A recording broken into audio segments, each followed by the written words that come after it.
설교 제목 한번 해봅니다. 교회는 그리스도의 군대입니다. 교회는 그리스도의 군대입니다. 한번 더 해봅니다. 교회는 그리스도의 군대입니다. 교회는 그리스도의 군대입니다. 오늘부터 주일 강단에 민수기를 강의하려고 합니다. 민수기는 구약 성경의 기초가 되는 모세오경의 네 번째 작품입니다. 민수기는 출애굽을 한 이스라엘 백성들이 38년 동안 광야에서 어떻게 살았는지, 이스라엘 백성들이 걸어갔던 38년 동안의 광야에서의 여정을 기록하고 있습니다. 목사님들의 설교를 할 때 인생은 광야이다, 또 예수 그리스도의 몸 되신 교회는 이 세상에서는 광야 교회이다, 이런 표현들을 자주 사용을 합니다. 특히 예수님을 믿는 사람들이 이 세상에서 살아가는 모든 인생은 광야 같은 인생이다, 이런 표현을 목사님들이 자주 합니다. 자, 목사님들의 이런 모든 표현들은 민수기가 없이는 불가능한 표현들입니다. 이 모든 말들은 다 민수기를 토대로 해서 나오는 표현들입니다. 오늘의 본문 말씀은 민수기를 들어가는 첫 장입니다. 민수기의 출발은 출애굽을 한 이스라엘 백성들의 인구를 계수하는 인구조사로부터 민수기가 시작이 됩니다. 민수기에는 두 번의 큰 인구조사의 사건이 나옵니다. 첫 번째 인구조사는 이스라엘 백성들이 출애굽을 한 지 1년 1개월, 즉 13개월이 지난 후에 이루어집니다. 그리고 두 번째 인구조사는 첫 번째 인구조사를 하고 38년이 지난 후에 가나안 땅에 들어가기 일보 직전에 행하게 됩니다. 민수기라고 하는 이 이름은 백성들의 숫자를 센다라는 말이에요. 그래서 민수기에 나오는 이 두 번의 인구조사가 민수기의 큰 틀이 되고 있습니다. 하나님은 모세에게 이스라엘 백성들의 장정 인구를 계수하라고 명령을 하십니다. 이 명령이 언제 주어지느냐? 이스라엘 백성들이 애굽 땅에서 나온 후 13개월째가 되는 날입니다. 본문 1절 말씀을 보면 이스라엘 자손이 애굽 땅에서 나온 후 둘째 해, 둘째 달, 첫째 날에 여호와께서 시내 광야 회막에서 모세에게 말씀하여 이르시되 그랬습니다. 본문 1절 말씀을 보면 이스라엘 자손이 애굽 땅에서 나온 후 둘째 해, 1년이 지났다는 말이죠. 둘째 달, 첫 달이 지났다는 말입니다. 즉 첫째 날에 그랬습니다. 이스라엘 백성들이 출애굽을 한 지 1년 1개월이 지난 후다, 그 말이에요. 자, 이스라엘 백성들에게 1년 1개월 동안 무슨 일이 일어났었느냐? 약 1개월 동안은 홍해바다를 건너서 시내산까지 가는 여정이 1개월이 걸렸습니다. 그리고 다시 1년 동안은 시내산에 머물면서 신앙교육을 집중적으로 받았습니다. 시내산에 도착한 이스라엘 백성들은 약 1년 동안을 시내산에 머물면서 하나님께로부터 십계명과 많은 규례들을 말씀으로 받고, 그리고 성막 건축에 대한 계시와 그리고 제사에 대한 하나님의 말씀도 다 받았습니다. 계시와 말씀만을 받은 것이 아니에요. 이스라엘 백성들은 하나님께로부터 받은 이 십계명과 규례들에 대하여 시내산에서 집중적으로 1년 동안 신앙교육을 받기도 했습니다. 하나님의 말씀대로 성막을 건축하기도 했습니다. 그리고 성막에서 제사를 드리는 구속사의 새로운 천기를 그들은 시내산에서 맞이하게 됩니다. 출애굽을 한 후 1년 1개월 동안의 이스라엘 백성들을 비유적으로 표현을 해보면 누에가 후치에서 나와서 애벌레가 된 것 같은 상태라고 비유를 할 수 있을 것입니다. 남의 나라에서 종살이로 430년을 죽은 듯 살아왔던 이스라엘 백성들이 1년 1개월이 지난 후에는 자유로운 몸이 되었을 뿐만 아니라 이제는 내 나라, 내 집, 내 땅을 소유할 수 있는 희망을 그들이 갖게 된 것입니다. 더더욱 그들에게는 하나님께서 그들과 함께 하시는 임마누엘의 시대가 도래하였습니다. 하나님의 말씀이 그들의 삶의 터가 되는 신정 정치의 시대를 그들은 맞고 있었습니다. 자, 그렇다면 이제 그들에게 남은 과제가 뭐가 되겠습니까? 시내산을 떠나는 일입니다. 시내산을 떠나 하나님께서 그들에게 약속해 주신 가나안 땅으로 그들은 가야만 합니다. 왜냐? 시내산은 이스라엘 백성들의 정착지가 아닙니다. 그들이 정착하여 삶을 누려야 할 하나님의 주신 약속과 축복의 땅은 시내산이 아니라 가나안 땅이기 때문입니다. 여러분, 시내산은요, 이스라엘 백성들의 신앙을 교육하고 신앙을 훈련하는 영적인 학교와 같은 곳입니다. 학교는 교육과 훈련을 위해서 잠시 머무는 곳이지 그곳이 영구적인 삶의 자리는 아닌 것입니다. 이스라엘 백성들은 시내산에서 1년 동안을 머물면서 신앙의 교육과 훈련을 받았습니다. 요즘으로 말하면 1년 동안의 교육의 과정들을 다 수료했다는 말입니다. 자, 교육을 다 받았으면 당연히 이제 떠나야 합니다. 삶의 자리로 가야 합니다.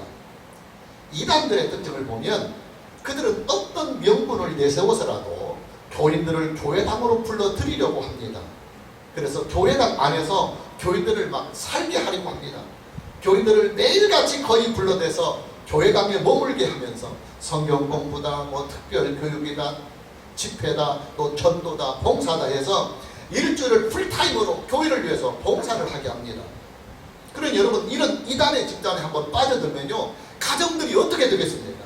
아내가 가정을 떠나 교회에서만 살고 멀쩡한 자식이 가정과 학교를 떠나서 교회만 다니니까 가정들이 다 무너지는 것입니다. 교회는 그게 5가지의 기능들이 있습니다. 첫째는 예배의 기능이 있고, 둘째는 교육의 기능이 있고, 세 번째는 전도의 기능이 있습니다. 그리고 네 번째는 봉사의 기능이 있고, 5번째는 교제의 기능이 있습니다. 이 5가지의 기능들을 전체적으로 가능하게 하는 장소가 있어요. 그 장소가 뭐냐면 바로 학교입니다. 그래서 교회를 영적인 학교라고 말하는 것입니다. 여러분, 교회는요, 신앙 교육을 교육하고 기독교 신앙을 훈련하는 영적인 학교입니다. 학교란 학생들로 하여금 사회에 적응해 나갈 수 있는 학문적인 능력을 가르치고 훈련하는 곳입니다. 그리고 동시에 전문적인 지식과 학문을 배우는 곳이기도 합니다. 무한정으로 배우는 것이 아니에요. 배우는 기간이 있습니다. 이것을 학제라고 합니다. 학제. 우리나라 교육법에는 학제가 법으로 딱 정하여져 있습니다. 초등학교는 6년, 중고등학교는 각각 3년씩, 그리고 전문학교는 2년, 대학교는 4년, 일반 대학원은 2년, 그리고 전문 대학원은 3년, 이렇게 교육법으로 학제가 정하여져 있습니다. 여러분, 학제가 왜 존재하는 줄 아십니까? 그 기간이 떠나면 학교에서 떠나라는 말입니다. 그래서 법으로 정한 학제의 기간 안에 소정의 교육을 다 마치면 졸업을 하게 되는 거예요. 근데 여러분, 학생이 학제가 다 끝냈음에도 불구하고 졸업을 하지 못한다고 한다면, 그래서 학교를 떠나지 못하고 있다고 한다면 그게 정상적인 학생이 되겠습니까? 아니요, 비정상입니다. 우리 천주시편교회는 교회 공동체나 교회당에 모이는 일을 가급적이면 최소화를 시키려고 무진장 노력을 합니다. 우리 교회는 주일에 공예배를 정점에 두고 소요일에 한 번 더 모여서 예배를 드리는 일 말고는 교회 공동체가 정규적으로 모이는 일을 가급적 만들지 않으려고 합니다. 새벽기도도 꼭 교회당에 와서 해야만 하는 것은 아니라고 봅니다. 각자의 생활 스케줄에 맞추어서 시간을 정해놓고 각자의 기도처에서 기도하면 되는 것입니다. 특히 요즘처럼 코로나 전염병으로 인해서 교회 공동체가 함께 모이는 일을 가급적 최소화를 해야 하는 상황에서는 더더욱 모이는 일을 적게 갖는 일이 아주 중요합니다. 그러나 자, 이렇게 교회가 모임을 최소화하려면 한 번 모임을 가질 때 그 모임의 효과를 극대화시켜야 합니다. 교인들이 교회당에 함께 모여야 하는 목적은 교회의 5가지의 기능과 밀접한 연관성이 있습니다. 그 중에서도 크게 2가지의 기능을 위해서 교회 공동체는 예배당에 모입니다. 첫째는 예배의 기능이요, 둘째는 교육의 기능입니다. 물론 기도도 있고 봉사도 있고 전도도 있고 교제의 기능도 있습니다. 그러나 이런 일들은 꼭 모여서만 하는 일은 아닙니다. 각자의 삶의 자리에서 각자의 환경에 맞게 적응해 나가면 되는 것입니다. 교회가 모임을 최소화하려면, 그리고 그 최소한 모임을 통해서 효과를 극대화를 시키려면 주일에 공예배를 잘 준비해서 드려야 합니다. 교회가 드리는 주일의 공예배에 예배의 기능과 교육의 기능과 그리고 복음의 선포적인 기능들을 충분하게 나타내 줘야 합니다. 그리고 그 일을 위해서는 예배의 준비가 잘 돼야 합니다. 목사는 설교의 준비를 잘 해야 하고, 또 교인들은 예배에 임하는 집중력 훈련이 잘 돼야 합니다. 저는 개인적으로 집중력이 비교적 좋은 사람입니다. 집중력은 제가 가지고 있는 장점들 중에서 가장 뛰어난 장점이기도 합니다. 저는 제가 좋아하는 일에 한번 집중을 하면요, 좀 과장된 표현으로 옆에서 전쟁이 일어나도 모릅니다. 저는 이 집중력을 가지고 공부를 하고, 그리고 저는 이 집중력을 가지고 예배를 드립니다. 저는 주일 예배에 임하는 설교 한 편을 준비하기 위해서 일주일에 약 절반 이상의 시간을 설교 준비에 사용을 합니다. 이 한 편의 설교에 설교의 기능이 가지고 있는 예배적인 기능과 교육의 기능과 그리고 복음의 선포적인 기능들이 복합적으로 잘 나타낼 수 있도록 엄청난 준비를 합니다. 이뿐만이 아닙니다. 제목 설교를 하면 목사가 의도하는 쪽으로만 교육이 편정이 되고 설교가 편중이 되니까 모든 설교를 강해 설교를 합니다. 창세기부터 요한계시록까지 차례대로 쭉 강해를 하면서 설교를 합니다. 그리고 강해의 큰 틀은 구속사적으로 합니다.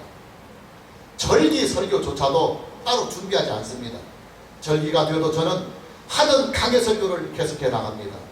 그리고 설교의 본문이 주어지는 대로 그 본문의 말씀을 주제로 해서 설교를 합니다. 왜 그렇게 하느냐? 주일 설교 한 편에 최대한 필요한 모든 부분들을 담아내 보려고 그렇게 하는 것입니다. 이뿐만이 아닙니다. 제 목회는 주일의 공예배의 모든 포커스를 다 맞추고 있습니다. 예배에 참여하는 예배자들 모두에게 영과 진리로 예배를 할 수 있도록 최선의 준비를 다합니다. 예배전 찬양을 선곡하는 일부터 시작해서 예배의 첫 걸음인 죄 고백의 시간을 예배자들 모두가 진지하고도 생동감 있게 참여할 수 있도록 최선의 준비와 최선의 노력을 합니다. 저는 노래를 할 때 목청에서 하는 소리가 아니고 배에서 끄집어내서 나오는 소리이기 때문에 에너지 소모가 많아요. 게다가 저는 어릴 때 할머니가 인삼을 하도 많이 이렇게 다려주셔서 속에 열이 많은 사람이에요. 그래서 땀이 아주 많이 납니다. 특히 머리에서 저는 땀이 무척 많이 납니다. 그런데 제가 찬양을 할 때 기타를 칩니다. 기타를 치면 땀이 더 납니다. 그러나 집중을 하기 위해서, 찬양에 집중을 하기 위해서 그렇게 합니다.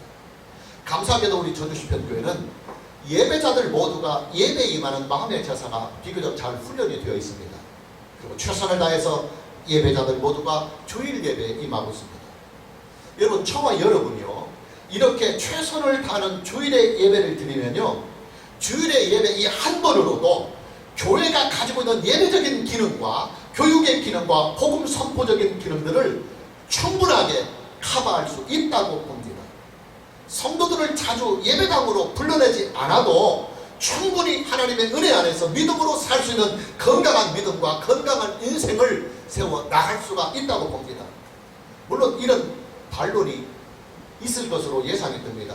아니, 목사님 성경에 보면 초대교회는 날마다 마음을 같이하여 성전에 모이기를 힘썼다고 하지 않습니까?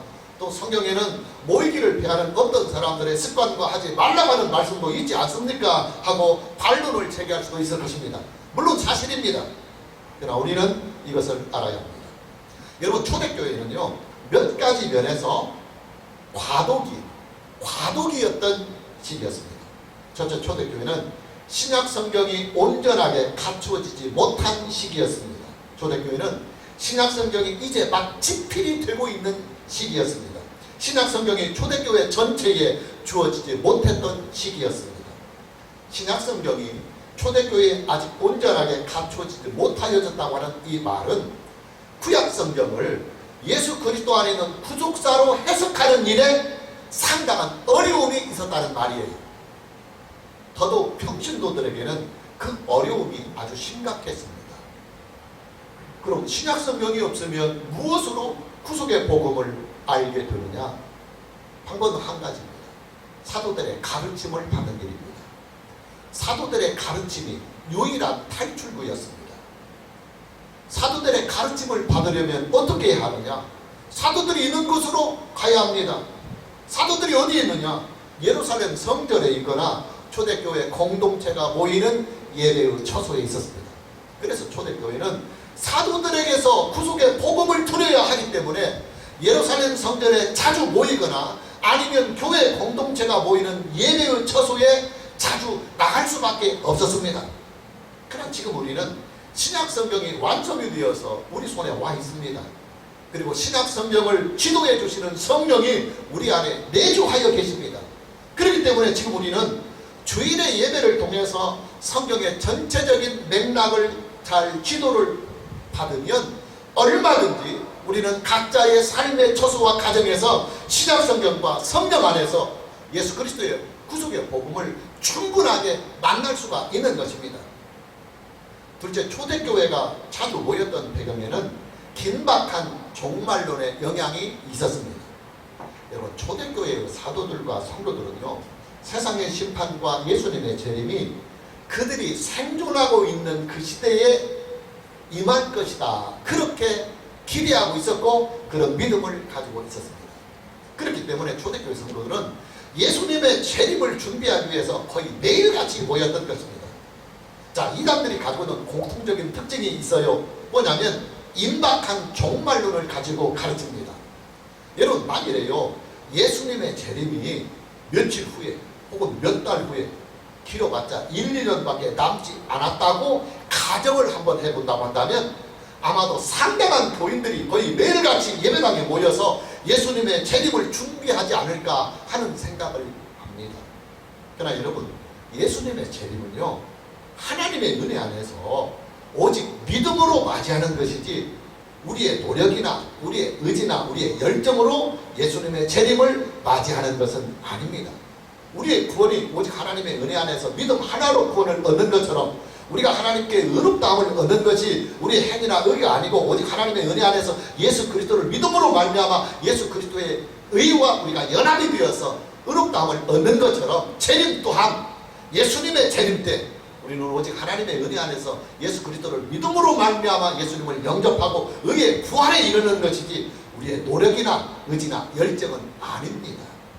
셋째는 초대교회가 겪는 극심한 환난 때문에 초대교회는 날마다 자주 모였습니다. 우리가 알다시피 초대교회 시대는 교회가 겪는 극심한 환난이었습니다. 유대사회 안에서는 유대교회의 핍박이 기독교 교도들에게 있었고 또 유대고 밖에서는 로마 황제의 핍박이 기독교인들에게 있었습니다. 우리가 사도행전을 보면 초대교회가 겪는 환난과 박해들이 아주 리얼하게 잘 나타나 있습니다. 스데반 집사의 순교와 야고보 사도의 순교, 그리고 초대교회 성도들이 당하는 엄청난 핍박, 그리고 회심 후에 사도 바울이 겪는 환난과 핍박, 그리고 순교의 사건들이 사도행전에 잘 수록이 되어 있습니다. 여러분, 교회가 환난을 당하면요 서로 위로해야 하고 또 서로 힘을 모으기 위해서 자주 모일 수밖에 없어요. 그래서 초대교회는 극심한 교회의 환난이었기 때문에 서로 만나서 위로하고 또 서로의 믿음을 그렇게 다지기 위해서 자주 모였던 것입니다. 그러나 지금의 상황은 초대교회와는 상황이 아주 다릅니다. 지금은 성경이 차고 넘칩니다. 그리고 교회 지도자들도 차고 넘칩니다. 설교 역시도 차고 넘치는 시대입니다. 교회들도 차고 넘칩니다. 신학교도 차고 넘칩니다. 더욱 지금 우리가 살고 있는 이 시대는 예수 그리스도 안에 있는 하나님의 구속의 복음이 신약 성경과 그리고 성령의 역사를 통해서 넘치도록 흐르고 있는 시대입니다. 예수님을 믿는 사람들 스스로가 각자의 삶의 자리에서 얼마든지 하나님의 은혜 안에서 믿음으로 살아갈 수 있는 시대가 우리에게 와 있는 것입니다. 그렇기 때문에 지금 우리 시대는 매일같이 교회당에 모여서 요란 법석을 떨지 않아도 얼마든지 신앙생활을 아름답고 건강하게 잘 해나갈 수가 있는 것입니다. 문제는 집중력에 있다고 봅니다. 집중력. 주일의 공예배와 수요일 예배를 통해서 예배의 기능, 그리고 교육의 기능, 그리고 복음의 선포적인 기능들이 충분하게 우리 안에 임하고 또 교회 공동체에 드러나게 하려면 무엇보다도 예배에 임하는 모든 예배자들에게 집중력이 있어야 합니다. 10번 모여서 하는 것, 한 번 딱 모여서 집중력 있게 이 모든 효과들을 극대화를 시키려면 저와 여러분들이 주일 예배를 드리는 이 1시간 동안 온전한 집중력을 가지고 예배를 드려야 하는 것입니다. 다시 본문으로 돌아가 봅니다. 시내산에서 1년 동안을 머물면서 신앙의 교육과 훈련을 받은 이스라엘 백성들은 이제 시내산을 떠나야 합니다. 시내산은 이스라엘 백성들에게 신앙을 교육하고 훈련하는 영적인 학교였습니다. 학교는 그 기능을 다할 때까지 한시적으로 머무는 장소이지 영구적으로 머무는 장소는 아닙니다. 이제 이스라엘 백성들은 시내산을 떠나가야 합니다. 어디로 떠나가느냐? 약속의 땅인 가나안 땅으로 떠나야 합니다. 그들의 나라를 이루고 그들의 신앙이 열매를 맺게 될 약속의 땅, 축복의 땅인 가나안 땅으로 그들은 향하여 나아가야 합니다. 그러나 여기에 문제가 있습니다. 이스라엘 백성들이 가야 할 길에는 험난한 여정들이 기다리고 있다고 하는 사실입니다. 가장 큰 문제가 뭐냐면 전쟁에 대한 위험, 그래서 그 전쟁에 대한 대비를 이스라엘 백성들이 해야 한다고 하는 사실입니다. 여러분, 이스라엘 자손들이 가나안 땅을 정복하기까지는요 수많은 전쟁을 치러야 합니다. 우리가 상식적으로 생각을 해보아도 이스라엘 백성들의 행군은 그 규모가 작은 규모가 아니에요. 전쟁에 참여할 수 있는 남자 장정만 약 60만 명이고 어린이, 노인들, 그리고 여인들, 종들을 다 합치면 약 200여만 명이 훨씬 넘는 엄청난 규모의 이동입니다. 자, 200여만 명이 얼마나 큰 숫자인지 감이 잘 안 잡힐 수가 있어요. 여러분, 전라북도 전체 인구가 약 250만 명입니다. 성경 학자들 중에는 이스라엘 자손들의 전체 인구를 250만 명에서 300명까지도 추산을 하는 성경 학자들이 있습니다. 그렇다면 여러분, 이스라엘 자손들의 전체 인구는요 지금 전라북도 전체 인구와 비슷한 규모의 행렬입니다. 적은 규모가 아니에요. 그런데 여러분, 이 엄청난 규모의 사람들이, 전라북도 사람들이 전부 다 한자리에 모여서 한꺼번에 뭉쳐서 남의 땅을 통과하고 남의 나라를 통과한다고 해봅시다. 그 행렬과 그 요란함이 얼마나 크겠습니까? 그러니까 상대국의 입장에서 보면 당연히 이스라엘 백성들이 그들을 침략하러 오는 것으로 오해를 할 수도 있는 것입니다. 전쟁이 불가피합니다. 이뿐만이 아닙니다. 가나안 땅을 정복하기 위해서는 수많은 전쟁을 치러야 합니다. 왜냐하면 가나안 땅은 이미 8개의 부족 국가들이 딱 정착을 하고 있는 땅이었습니다. 그 8개의 부족 국가들을 가나안 땅에서 다 몰아내야만, 추방을 해야만 비로소 가나안 땅을 그들이 소유할 수가 있게 되는 것입니다. 자, 그렇다면 여러분, 이스라엘 백성들에게 현실적으로 가장 필요한 것이 무엇이겠습니까? 군대였습니다. 강한 군대였습니다.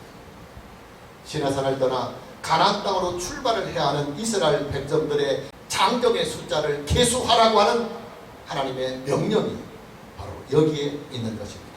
자, 본문 2절에서부터 4절까지의 말씀을 보면 너희는 이스라엘 자손의 모든 회 중 각 남자의 수를 그들의 종족과 조상의 가문에 따라 그 명수대로 계수할지니 이스라엘 중 20세 이상으로, 이 대목이 중요합니다. 싸움에 나갈 만한 모든 자를 너와 아론은 그 친형별로 계수하되 각 지파의 각 조상의 가문의 우두머리 한 사람씩을 너희와 함께 하게 하라. 자, 하나님은 모세에게 명하여서 이스라엘 백성들의 숫자를 계수하도록 하십니다. 계수할 대상은 이스라엘의 남자들 중에서 20세 이상 된 남자입니다. 자, 무엇 때문에 계수를 하느냐? 싸움에 나갈 만한 사람을 세우기 위해서 계수를 하는 것입니다. 다시 말해서 이스라엘의 군대를 세우기 위해서 군인을 뽑고 군대를 만들기 위해서 계수를 하도록 하는 것입니다. 앞으로 이스라엘의 군대는 이스라엘 백성들을 지켜나가는 군대가 될 것입니다. 뿐만 아니라 이스라엘의 군대는 가나안 땅을 정복하는 하나님의 구속사의 하나님의 군대로 사용이 될 것입니다. 우리가 출애굽기와 레위기를 강의하면서 이런 말씀을 자주 여러분에게 드렸어요. 구약은 예표성과 상징성입니다. 구약의 사건과 구약의 계시는 1차적으로는 그 시대에 적용이 되는 말씀이지만, 그러나 구속사적으로는 예수 그리스도 안에서 성취될 하나님의 구속사를 예표하고 상징한다 하는 말씀을 여러분들에게 여러 번 드렸습니다. 자, 그렇다면 여러분, 민수기에 기록된 이스라엘 백성들의 38년간의 광야의 생활은 무엇을 예표하고 무엇을 상징하고 있겠습니까? 당연히 지금 이 시대를 살고 있는 험한 이 세상에서 우리가 믿음의 여정을 가고 있는 저와 여러분들, 예수 그리스도의 몸 되신 교회를 상징하고 있는 것입니다. 여러분, 저와 여러분이 살고 있는 이 세상은요, 영적으로 광야입니다. 영적으로 광야입니다. 온전하고도 영원히 임하시는 하나님의 나라를 향하여 나아가는 험난한 광야의 여정이고, 광야의 길입니다. 당연히 광야의 길을 안전하게 가려면 자기를 지킬 수 있는 힘이 있어야 합니다. 그 힘이 뭐냐? 그리스도의 강한 군대입니다. 그리스도의 강한 군대입니다. 여러분, 이 세상에 존재하고 있는 그리스도의 몸 되신 교회는요, 전투적인 교회입니다. 전투적인 교회입니다. 우리가 참고구절로 디모데후서 2장 3절 말씀을 보면 너는 그리스도 예수의 좋은 병사로 나와 함께 고난을 받으라. 사도 바울은 그의 사랑하는 믿음의 아들 디모데에게 최후의 편지를 보내면서 디모데에게 이렇게 말씀하고 있습니다. 너는 그리스도 예수의 좋은 병사로 나와 함께 고난을 받으라. 여러분, 아버지가요, 세상을 떠나기 바로 직전에 사랑하는 아들에게 유언을 남기는 말이 있다고 한다면 그 유언의 말이 얼마나 소중하겠습니까? 사도 바울은 평생을 독신으로 살았기 때문에 육신의 아들은 없었습니다. 그러나 그에게는 믿음 안에서 만들어진 믿음의 아들이 하나 있었습니다. 그 믿음의 아들이 바로 디모데였습니다. 사도 바울은 자신의 순교를 직감을 하면서 이제 자신이 이 땅에서 육신을 가지고 살 날이 얼마 남지 않았음을 직감하고 마지막으로 디모데에게 편지를 씁니다. 이 편지는 사도 바울이 쓴 최후의 편지였습니다. 사도 바울이 이 편지에 뭐라고 썼느냐? 사랑하는 믿음의 아들 디모데에게 너는 그리스도 예수의 좋은 병사로, 즉 군사로 나와 함께 고난을 받으라, 이렇게 쓰고 있습니다.